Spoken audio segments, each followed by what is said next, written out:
ডিজিএফআইতে যেটা ছিল সবগুলি হলো গিয়ে দীর্ঘমেয়াদী থাকার জন্য সম্পূর্ণটা শেখ হাসিনা আদেশে। আর স্বল্পমেয়াদী যেগুলি ছিল র্যাবের হাতে বা ডিবির হাতে স্বল্পমেয়াদী, এটা থানা যদি ১০০ জন ছেলে না হয় আজকে নিরপেক্ষভাবে ঘুষ ছাড়া, মানে ভর্তিতে ঘুষ দিয়ে পুলিশ বিপদে পড়ে। মিনিমাম ৫ থেকে ১০ লক্ষ টাকা ঘুষ দিতে হয় একটা কনস্টেবলকে। আপনি ৫ লক্ষ ১০ লক্ষ ঘুষ ছাড়া আপা ১০০ জন লোক নেন প্রতি থানায়, কোনো অপরাধ হবে না। তা আপা বিএনপি তো লিফলেট বিতরণ করতে পারছে, আমারও কিছু সামর্থ্য আছে লিফলেট বিতরণ করার। জনগণ ধইরা ছেঁচা দিবে, সত্য কথা। যে আমিও ভুলে পড়লাম, বয়স ৬০-এর উপরে, 62, আমি যদি সামনে পাই ছেঁচা দিব। দিন যত যাবে আওয়ামী লীগের গন্ধ তত বের হবে। আপনারা দেখতে থাকেন হাসিনা কি করতেছে, কি করেছে, তদন্ত রিপোর্টগুলি সাবমিট হচ্ছে। আর এই মানবতার অপরাধগুলি হাসিনা করছে, সবাই বলতেছে। এগুলি আরো পরিষ্কার হবে যখন বিচার শুরু হয়ে যাবে খুব দ্রুত। আর তো পায়ের নিচে মাটি থাকবে না আপা। ফেব্রুয়ারি মাস না ঠিক আছে, মার্চ মাসের পর তো কোনো স্কোপ থাকবে না। তারপর মনে করি কোনো প্রোগ্রামই তার সফলতা হবে না। আপনি বিতরণ করতে পারেন ৪-৫ জন ১০ জন মিলে রাতে বেলা বিতরণ করলেন, দেখাইলেন বিতরণ হইছে, হইতেই পারে। আর বাস্তবতা কি? কোন নেতা জানতে পারি আমরা বা কেউ জানতে পারে প্রশাসন এই বাড়িতে আছে বা এই দিন আসবে, তাকে তো তখনই গ্রেপ্তার করা হবে। যত বেশি টাকা, হুম। চুরির টাকা মূলত, তারা তত ভীতু হয়, তারা তত বেশি ভীতু, তারা কখনোই আসবেন না, সম্ভাবনা। আগে তো মনে করেন র্যাব ছিল, গোয়েন্দা ছিল, পুলিশ সব মারমুখী ছিল, এখন হুম। সব নিরপেক্ষ মোটামুটি। কই বেরোতে পারতেছে আপা?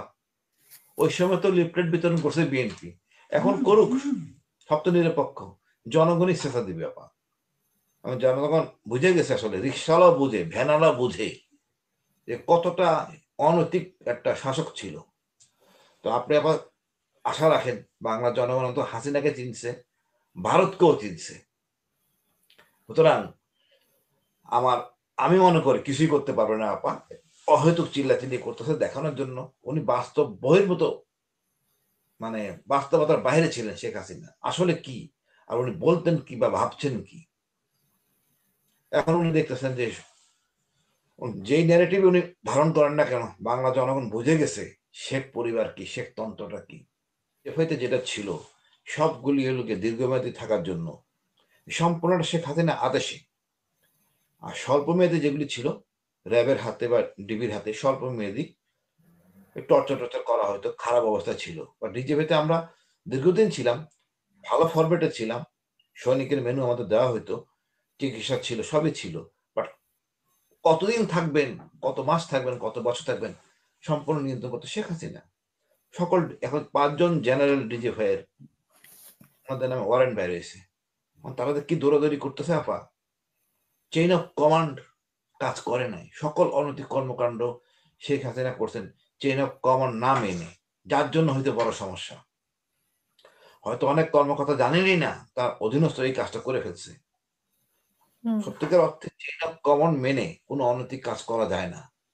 হাসিনার সাথে কথা বলতে ওসি আপা আপা বলে, এসপি আপা আপা বলে, জিয়াউল হাসান কথা বলতে আপা আপা বলে, তো কি হবে কাজ আপা বলেন? হুম। এখন বিপদে পড়তে সবাই, এইবার সবাই শিখবে, সবাই প্রশাসন চেইন অফ কমান্ড কারে বলে। এখন এইবার তারা শেষা খাওয়ার পরে দেশ সংস্কার হবে, প্রশাসন সংস্কার হবে এই চেইন অফ কমান্ড কাজ করার জন্য। আমি দেখলাম হেলিকপ্টারের জন্য ডিজি র্যাব, আমি তো জানি ডিজি র্যাবের কিচ্ছু করার নেই, হেলিকপ্টার আকাশে উড়বে কি নামবে বা গুলি নেবে। মিডিয়া উইং এর commander lieutenant colonel media wing দেখবে, বক্তৃতা দিবে, সে হেলিকপ্টার গেছে অস্ত্র নিয়ে মারার জন্য। মনে করেন এটা কি ওই ডিজি র্যাব বলছে? এখন তো ডিজি র্যাব জেলে যাবেন, কিচ্ছু করার নাই। চেইন অফ কমান্ড শিখাবে পরিস্থিতি আপনাকে, এই পরিবেশ পরিস্থিতি আপনাকে চেইন অফ কমান্ড শিখাবে। আপনি চেইন অফ কমান্ড পালন করেন, এখন দণ্ড পাবেন। কমান্ড রেসপন্সিবিলিটি দায় এড়াতে পারবেন না।